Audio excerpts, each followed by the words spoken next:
అందరికీ మా నమస్కారం. ఈ రోజున గోరక్షన్పేటలో ఉన్న ప్రసన్నాంజనేయ స్వామి దేవాలయం గత 30 సంవత్సరాలుగా ఇక్కడ వెలిసి ఉన్నారు. ప్రసన్నాంజనేయ స్వామి ఆయనే మహాశివుని రప్పించుకోవడం కోసం ఈ రోజున మా గోరక్షన్పేటలో ఉన్న కమిటీ మెంబర్స్ అందరూ కలిపి, పెద్దలందరూ కలిపి ఈ రోజున విగ్రహ ప్రతిష్టాపన జరిగింది. అమ్మవారిని, శివుడిని ఈ రోజున విగ్రహ ప్రతిష్టాపన జరిగింది. ఈ 3 రోజులు కూడా ఎంతో భక్తి శ్రద్ధలతో ప్రజలందరూ వచ్చి ఇక్కడ పూజలు చేసి, భజనలు చేసి ఈ రోజున విగ్రహ ప్రతిష్టాపన కంప్లీట్ చేసుకున్నారు. ఈ రోజున ప్రసన్నాంజనేయ స్వామికి ఏదైతే ప్రతి సంవత్సరం కూడా ఎలాగైతే మేము హనుమాన్ జయంతి ఎలా చేస్తున్నాం, అలాగే శివుడికి కూడా, అమ్మవారికి కూడా సోమవారం ఏమో శివుడికి, అమ్మవారికి ఏమో శుక్రవారం, ఆంజనేయ స్వామి మంగళవారం పూజలు పెద్ద ఎత్తున నిర్వహిస్తామని అనుకున్నాం పెద్దలందరూ. అయితే ఈ ప్రసన్నాంజనేయ స్వామి ఈ రోజున మా గోరక్షన్పేట అంటే గోవులు నివసించే ప్లేస్ ఇది. గోరక్షన్పేట అంత పవిత్రమైన ప్లేస్లో ఇలా గుడి చిన్నదైనా సరే భక్తులు ఎక్కువ ఉంటారు. ఇక్కడ భక్తుల మనసు చాలా పెద్దది. అందుకని చెప్పేసి ఇక్కడ భక్తులందరూ కూడా విశేషంగా ఈరోజు 3 రోజులు కూడా వచ్చి వాళ్ళకి దేవుడికి ప్రార్థన చేయడం జరిగింది. వాళ్ళందరికీ నా కృతజ్ఞతలు. ఈ రోజున మా ఎమ్మెల్యే గారు, ఎంపీ గారు ఈ రోజున ఈ గుడికి వచ్చి దర్శనం చేసుకోవడానికి వస్తున్నారు. ప్రజలందరికీ ఒకటే విన్నపము, వచ్చి ప్రతి సోమవారం వచ్చి చెంబుని నీళ్ళు ఏదైతే వేస్తామో అది స్వయంగా స్వామివారికి మీరే తన సొంత చేతులతో వేసుకునే అవకాశం కల్పించడం కోసం మేము ఏర్పాట్లు చేయడం జరిగింది. ఓం నమః శివాయ. ఈ వీర్రాజు గుడికి ప్రెసిడెంట్. నేను మన గోరక్షన్పేట రాజమండ్రి ఇక్కడ వెలిసిన ఆంజనేయ స్వామి గత 30 సంవత్సరాలు బట్టి వెలిసి ఉన్నాడు. దీనికి ఇక్కడ మనకు ముందుగా ఇక్కడ శివలింగం ఒకటి అమ్మవారు ఏర్పాటు చేయాలనుకొని మన బావగారు, మూర్తి గారు, నేను అనుకుని ఒక కమిటీ ఏర్పాటు చేసాం. ఆ కమిటీ ఏర్పాటు చేసిన ఆ ముహూర్త బలం ఏమిటో కానీ వెంటనే స్వామిని తెప్పించడం, అమ్మవారిని నిలబెట్టడం, సకసక ఈ పనులు కూడా పూర్తి అయిపోయినాయి. ఇందాక బ్రహ్మగారు చెప్పినట్టు ఇంత వైభవంగా జరిగిందంటే దానికి కారణం ఆ ఈశ్వరుడు అనుగ్రహమే తప్ప అందులో మా చేతిలో ఏమీ లేదు. అంతా ఆయన చేయించుకున్నాడు, మేము చేసుకున్నాం. శుభం. తండ్రిలో ఆధ్యాత్మికత వెల్లువిరుస్తుంది. ప్రతి చోట కూడా ఎక్కడ గుళ్ళు, గోపురాలు కూడా చాలా బాగుంటాయి. మనుషుల్ని మంచి మార్గంలో నడిపించడం కోసం దైవచింతన చాలా అవసరం. ఇక్కడ గోరక్షన్పేటలో ఈ పురాతనమైన దేవాలయం ఇది. ఇక్కడ విఘ్నేశ్వరుడి దేవాలయాన్ని దాన్ని రెనోవేట్ చేసి శివాలయం కూడా ఏర్పాటు చేశారు. ఇక్కడ ఈ ప్రాంత ప్రజలకు అందరికీ కూడా చాలా ఉపయోగంగా ఉండి, ఇది రాబోయే పుష్కరాలు వస్తున్నాయి కాబట్టి అందరికీ కూడా బాగా బాగుంటుంది, బాగా ఉపయోగపడుతుందని చెప్పి మనస్ఫూర్తి కోరుకుంటూ ఈ ఆలయ ధర్మకర్తలకు కానీ వీళ్ళందరికీ కూడా శుభాకాంక్షలు తెలియజేస్తాను, అభినందనలు తెలియజేస్తాను. స్వాభావిమానంగా తీర్చిదిద్దిన చెలుబోయిన మూర్తి గారికి, అదేవిధంగా వీర్రాజు గారికి కూడా నేను ప్రత్యేక అభినందనలు తెలియజేస్తున్నాను. ఆ భగవంతుడు ఎందుకంటే భగవత్ కార్యక్రమాలు చేసినప్పుడు ఎప్పుడు కూడా భగవంతుడి చల్లని చూపు వీళ్ళు అందరి మీద ఉంటుందని చెప్పి మనస్ఫూర్తిగా నేను భావిస్తూ అభినందనలు తెలియజేస్తున్నాను. ప్రతిరోజు వీళ్ళు భక్తి పారవశ్యంలో ఉన్నారు, అనేక భక్తి ఆలాపనలు, నామ సంకీర్తనలు చేస్తూ ఉన్నారు అని గుర్తించి మహానందం కలిగింది. ఈ పైన మీరు ఇలాగే దీన్ని కంటిన్యూషన్ చేస్తూ ప్రతిరోజు సాయంకాలం 10 మంది 20 మంది ఆడవాళ్లు, పిల్లలు అందరినీ తీసుకొచ్చి ఇలాంటి నామ సంకీర్తన, భక్తి నామస్మరణ చేస్తూ ఉండడం, భజనలు చేసుకుంటూ ఉండడం. మన వాటిలో ఎవరికీ అభ్యంతరాలు, ఇబ్బందులు, పెద్దగా మైకులు అవసరం ఉండదు. రోజు మైకు ఎందుకండి? మైకు ముఖ్యం కాదు, మనస్సు ముఖ్యం. మనస్సు పరమేశ్వరుని చెంత ఉంచడం ముఖ్యం. అలాగే నిన్నటి రోజున మరో మాట కూడా చెప్పాను. మహాభారతంలో అరణ్య పర్వము, శాంతి పర్వము, అనుశాసనిక పర్వము మొదటి వాటిలో ఎన్నెన్నో కథలు కనిపిస్తాయి. అలాగే రామాయణంలో కూడా ఎన్నో ఉపకథలు కనిపిస్తూ ఉంటాయి. అంటే ప్రధాన కథ ఉంటుంది, దాని పక్కన ఉపకథలు చాలా నడుస్తాయి. వాటిలో మనకి చాలా గొప్ప విశేషాలు, నీతి, ధార్మికంగా జీవించడము ఇలాంటివి ఎన్నో చెప్పారు.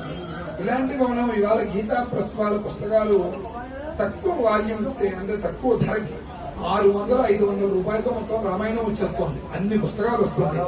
వాళ్ళు ఒక యజ్ఞంలో దాన్ని భావించి సనాతన ధర్మాన్ని లోకానికి అందించాలి.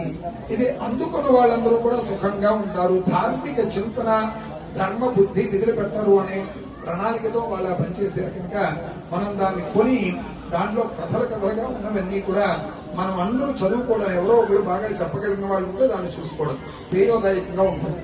ఒకళ్ళ మీద ఒకళ్ళకి శత్రుభావం అనేది ఉండదు. వాటిని మనం నిజంగా చూస్తే ఈర్ష్య, అసూయ, ద్వేషము, దర్ప, దంభ, అహంకారాలకి లోన్ కావు. ఇప్పుడు కూడా మనకి ఏదో ఇదేదో ఉంది, ఈ పాండిత్యం ఉందని, లేకపోతే ఈ ధనం ఉందని, ఈ అన్నం ఉందని, ఇలాంటి ఎదుర్కొనే అవకాశాలు మన పురాణాలు చదివితే ప్రలాపించలేకపోతాయి. ఎందుకీ కూడా ఉండవు. అసూయ అంటే ఏమిటో మనకి తెలియకుండా ఉంటాం. ఇలా ఉండాలి అంటే మన పురాణ వాంగ్మయం మన అందరిలోనూ చేరాలి. మరో మాట కూడా చెప్పా, చాగంటి కోటేశ్వరరావు గారు, బ్రహ్మశ్రీ సామవేద షణ్ముఖ గారు ఇత్యాది పెద్దలు చెప్పిన ఉపన్యాసాలు ఉన్నాయి. వాటిని మనం రామాయణం ప్రతిరోజు అరగంట ఇక్కడ పెట్టుకుని మనం కూర్చున్నప్పుడే విందాం. ఊరిని మైకులు పెట్టేసి ఎవరు పనుల వాళ్ళు ఉన్నప్పుడు పెట్టడం గురించి కాదు, అక్కడ మనం వినడం గురించి పెట్టుకోవాలి తప్ప ఊరిని పెట్టేసామంటే ప్రతిరోజు పైన అయిపోతుంది, ఎవరెవరికో వినిపిస్తుంది అంటే ఎవరి గురించి కాదు.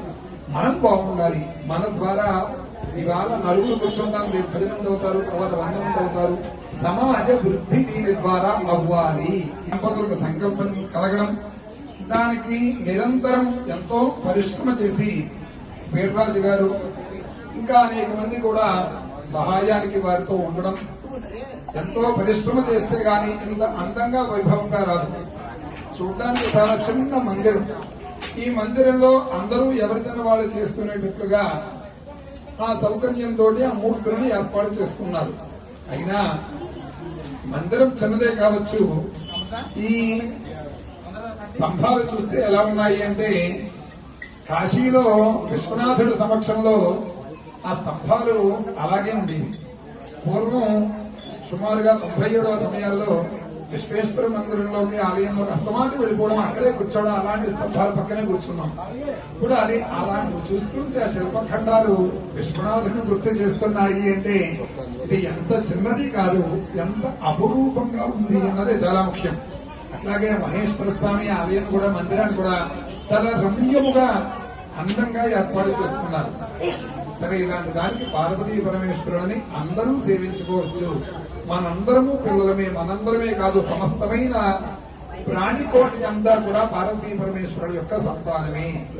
కనుక దేనికి హింస చేయరాదు. ఏది తక్కువ, ఏది ఎక్కువ అనే భేదములు పార్వతీ పరమేశ్వరుల దృష్టిలో ఉండవు.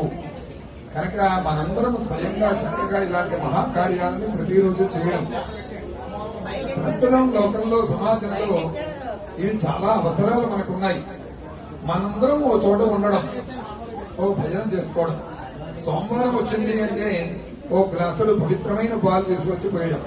అవి కూడా లేవు, ఓ చెంబు నీళ్లు పట్టుకొచ్చి పోస్తే చాలు, పరమేశ్వరుడు పరమ ప్రీతి చెంది అనుగ్రహిస్తారు.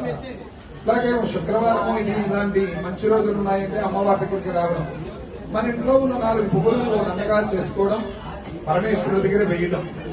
ఇలా ఒక్కొక్క కార్యాన్ని మనం స్వయంగా చేసుకోవచ్చు. ప్రతిరోజు సాయంకాలం ఇక్కడ ఉన్నటువంటి భక్తులను చూస్తే చాలా ఆనందం కలిగింది. ఒక 6 రోజుల క్రితం వస్తే చాలా చిన్న మందిరం, దీనికి ఇలా చేయాలా ప్రతిష్ట ఇవన్నీ అనుకున్నా. ముందు మాకు చెప్పినటువంటి పెద్ద మనిషి చిన్న ప్రతిష్టనే చెప్పారు, కానీ అలా అయినా ఇంత చిన్నగా ఉందనుకోలేదు ఆలయం. కానీ ఇక్కడ భక్తులను చూస్తే, వీళ్ళు చేసి భక్తి భావం చూస్తే, వీళ్ళ మనస్సులు, వీళ్ళ భక్తి చాలా విశాలమైనది, విశేషమైనది అని గ్రహించారు మొదటి రోజు రాగానే. తర్వాత ఇక్కడ 3 అని అంటారు. కనుక ఇలాంటి మన తర్వాత తరాలకి మన దగ్గర ఉండేటువంటి విషయం అంటే వాంగ్మయం, శాస్త్రీయమైన దాన్ని వాళ్ళకి అందించాలి. కనుక ఇంత మహాకార్యాన్ని ఈ రూపంగా చేశారు. పార్వతీ పరమేశ్వరులు సదా మీ అందరికీ కూడా భక్తి శ్రద్ధలతో పాటుగా అవిచ్ఛిన్నమైన పుత్ర పౌత్రాభివృద్ధి, సుజ్ఞాన వృద్ధి ఇవన్నీ కూడా కల్పించి అందరినీ అనుగ్రహించుగాక. 3 రోజుల పాటు ఇంత కార్యక్రమం ఇందాకనే చెప్తూ ఉన్నాను. పుత్రులు అంటే ఔరసులు అని, విద్యాపుత్రులు అని 2 పిల్లలు కనిపిస్తూ ఉన్నారు కదా మీకు. వాళ్ళిద్దరు కూడా నా దగ్గర చదువుకున్న వాళ్ళే. ఇంకా ఉన్నారు 2, వాళ్ళ ఇంకోటి కూడా వచ్చాడు. ఇంకా మా ఇంట్లో చాలా మంది ఉన్నారు. సరే, వచ్చిన వాళ్ళు చూశారు. సరే, ఇలాంటి పుత్రులు వాళ్ళు నాకు విద్యాపుత్రులు. సరే, అంటే విద్యాపుత్రులు గొప్పవాళ్ళ, ఔరసపుత్రులు గొప్పవాళ్ళ అని. ఔరసపుత్రులు అంటే మనకు పుట్టిన వాళ్ళు, విద్యాపుత్రులు గొప్పవాళ్ళు అంటే విద్యాపుత్రులే గొప్పవాళ్ళు. ఎందుకు అని, వీడు చదువుకుంటాడు, మంచి మార్గంలో ఉంటాడు, 10 మందికి మళ్ళీ చదువు చెప్పాడంటే అప్పుడు గురువు మనం తిరుగుతుంది. సరే, విద్యాపుత్రులు వీడు బాగా చదువుకోవాలి, మంచి ప్రవర్తనతో ఉండాలి, వీడు ఏమైనా అపస్వరాలతో బూతులు చెప్పాడు అనుకోండి మంత్రం ఎవరైనా నీకు చెప్పినవాడు అని అడుగుతారు. వీడు బాగా చెప్పాడు అనుకోండి అయినా మీ గురుగారు ఎవరయ్యా చాలా బాగుందయ్యా అంటారు. చూడండి 2 కీర్తులు గురువు గారికి మంచిగా చెడైనా సరే చేత మంచి ప్రవర్తనతో వాళ్ళు ఉండాలి. ప్రవర్తన ఒకటి, తర్వాత వాళ్ళ అంటే సౌశీల్యం అంటారు, మంచి గుణములు కలిగి ఉండాలి, వినయ విధేయ భావాలు కలిగి ఉండాలి. సాధారణంగా ఈ వైదిక విద్యల్లో ఉండేవాళ్ళు కొంచెం చదువుకుంటే విద్యా దదాతి వినయం అంటాడు. చదువు రాగానే ఏమొస్తుందంటే వినయం పెరుగుతుంది. వినయం పెరిగింది అంటే వాళ్ళకు చదువు ఉందని అర్థం. చదువు లేని వాడు అహంకారంతో ఉంటాడు. చేత అట్లా బాగా మంచి చదువుకున్నటువంటి మా విద్యార్థులు నా దగ్గర చదువుకున్న వాళ్ళు అంటే వాళ్ళు నన్ను ఎవరైనా అడిగితే మీరేంటి అంటే నేను విద్యార్థి అంటాను. విద్యా అర్థి, విద్య అంటే జ్ఞానము, దాన్ని ఎప్పుడూ అర్థిస్తూనే ఉంటాం ఆమరణాంతం కూడా. చదివే ఇలాంటి విద్యార్థులు కూడా చక్కగా వచ్చి కార్యక్రమాన్ని సంపూర్ణం చేసి వాళ్ళందరూ కూడా పరమేశ్వర అనుగ్రహాన్ని పొందారు. ఇప్పుడు చేసిన దానికి ఏదో దక్షిణ ఇస్తారు, అయ్యా ఈ దక్షిణ అండి ఎత్కించేది ఓ పుష్పం పత్రం పుష్పం ఫలం తోయం అన్నట్లుగా ఇస్తారు. కానీ ఇది శాశ్వతం కాదు. మనం చేసినటువంటిది ఈ ప్రతిష్ట, ఇక్కడ పూజలు ఎంతమంది చేసుకున్నారు, ఎంతమంది తరిస్తున్నారు, ఇది శాశ్వతం. కానీ ఓ పని చేసాము అంటే దాంట్లో 10 మంది వాళ్ళకి వచ్చి మంచి కార్యాలు చేస్తూ ఉండాలి. కనుక ఇలాంటి మంచి సంకల్పం మీ అందరికీ భగవత్ ప్రేరణ చేత జరిగింది కనుక ఇతోధికమైన బుద్ధి కలిగి ఈ పైన ఇలాంటివి చేస్తూ ఉండాలి. ఒకటి. రెండో మాట, మా ఇంటికి దగ్గరలో ఈ మధ్యనే అని అంటారు. కనుక ఇలాంటి మన తర్వాత తరాలకి మన దగ్గర ఉండేటువంటి విషయం అంటే వాంగ్మయం శాస్త్రీయమైన దాన్ని వాళ్ళకి అందించాలి. కనుక ఇంత మహాకార్యాన్ని ఈ రూపంగా చేశారు. పార్వతీ పరమేశ్వరులు సదా మీ అందరికీ కూడా భక్తి శ్రద్ధలతో పాటుగా అవిచ్ఛిన్నమైన పుత్ర పౌత్రాభివృద్ధి, సుజ్ఞాన వృద్ధి ఇవన్నీ కూడా కల్పించి అందరినీ అనుగ్రహించుగాక. 3 రోజుల పాటు ఇంత కార్యక్రమం ఇందాకనే చెప్తూ ఉన్నాను. పుత్రులు అంటే ఔరసులు అని, విద్యాపుత్రులు అని 2 పిల్లలు కనిపిస్తూ ఉన్నారు కదా మీకు. వాళ్ళిద్దరు కూడా నా దగ్గర చదువుకున్న వాళ్ళే. ఇంకా ఉన్నారు 2 వాళ్ళు, ఇంకోటి కూడా వచ్చాడు. ఇంకా మా ఇంట్లో చాలా మంది ఉన్నారు. సరే వచ్చిన వాళ్ళు చూశారు. సరే ఇలాంటి పుత్రులు వాళ్ళు నాకు విద్యాపుత్రులు. సరే అంటే విద్యాపుత్రులు గొప్ప వాళ్ళ, ఔరస పుత్రులు గొప్ప వాళ్ళ అని. ఔరస పుత్రులు అంటే మనకు పుట్టిన వాళ్ళు, విద్యాపుత్రులు గొప్ప వాళ్ళు అంటే విద్యాపుత్రులే గొప్ప వాళ్ళు. ఎందుకు అని వీడు చదువుకుంటాడు, మంచి మార్గంలో ఉంటాడు, 10 మందికి మళ్ళీ చదువు చెప్పాడంటే అప్పుడు గురువు మనం తిరుగుతుంది. సరే విద్యాపుత్రులు వీడు బాగా చదువుకోవాలి, మంచి ప్రవర్తనతో ఉండాలి. వీడు ఏమైనా అపస్వరాలతో బూతులు చెప్పాడు అనుకోండి మంత్రం ఎవరైనా నీకు చెప్పినవాడు అని అడుగుతారు. వీడు బాగా చెప్పాడు అనుకోండి అయినా మీ గురుగారు ఎవరయ్యా చాలా బాగుందయ్యా అంటారు. చూడండి 2 కీర్తులు గురువు గారికి మంచిగా చెడైనా సరే చేత మంచి ప్రవర్తనతో వాళ్ళు ఉండాలి. ప్రవర్తన ఒకటి, తర్వాత వాళ్ళ అంటే సౌశీల్యం అంటారు, మంచి గుణములు కలిగి ఉండాలి, వినయ విధేయ భావాలు కలిగి ఉండాలి. సాధారణంగా ఈ వైదిక విద్యల్లో ఉండేవాళ్ళు కొంచెం చదువుకుంటే విద్యా దదాతి వినయం అంటాడు. చదువు రాగానే ఏమొస్తుందంటే వినయం పెరుగుతుంది. వినయం పెరిగింది అంటే వాళ్ళకు చదువు ఉందని అర్థం. చదువు లేని వాడు అహంకారం